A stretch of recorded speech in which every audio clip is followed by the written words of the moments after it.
ഫുക്രിയിലേക്ക് സ്വാഗതം.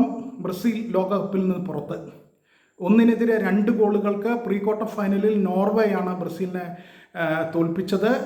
കളിയുടെ 79-ാമത്തെ മിനിറ്റിലും 90-ാമത്തെ മിനിറ്റിലും Erling Haaland, അവരുടെ സൂപ്പർ താരം, നോർവേയുടെ സൂപ്പർ താരം എർലിംഗ് ഹാലണ്ടാണ് ഗോളടിച്ചത്.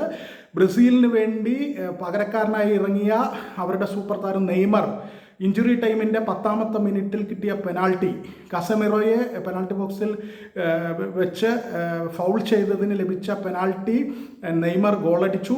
അങ്ങനെ ഒരു ഗോൾ തിരിച്ചടിച്ചു എന്ന ആശ്വാസം ബ്രസീലിനുണ്ടെങ്കിലും ബ്രസീൽ ലോകകപ്പിൽ നിന്ന് പുറത്തായിരിക്കുന്നു. 24 വർഷത്തിന് ശേഷം ചാമ്പ്യന്മാരാകാം എന്ന ആഗ്രഹത്തോടെ വന്ന ബ്രസീൽ പക്ഷേ നിർഭാഗ്യകരമായി പുറത്തായിരിക്കുന്നു.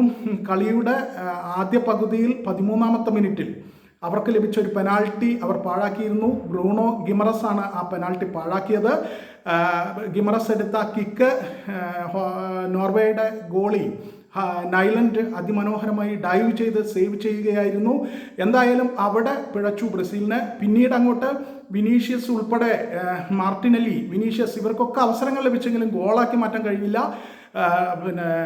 നോർവേ നന്നായി ചെറുത്തു നിന്നു. നോർവേക്കും അവസരങ്ങൾ കിട്ടി, നോർവേയും ഗോളടിച്ചില്ല. ഒടുവിൽ 79-ാം മിനിറ്റ് വരെ ഇരു ടീമുകളും ഗോളടിക്കാതെ നിന്ന മത്സരത്തിൽ സമനിലയിലേക്കാണോ പോകുന്നത് എന്ന് കരുതിയ നിമിഷത്തിലാണ് എർലിംഗ് ഹാലണ്ട് ഗോളടിച്ചത്. 90-ാമത്തെ മിനിറ്റിൽ വീണ്ടും ഹാലണ്ട് അടിച്ചു. അതിനുശേഷം നിശ്ചിത സമയത്തിന് ശേഷം ലഭിച്ച ഇഞ്ചുറി ടൈമിൽ 10-ാമത്തെ മിനിറ്റിൽ നെയ്മർ പെനാൾട്ടിയിലൂടെ ഗോൾ കണ്ടെത്തി.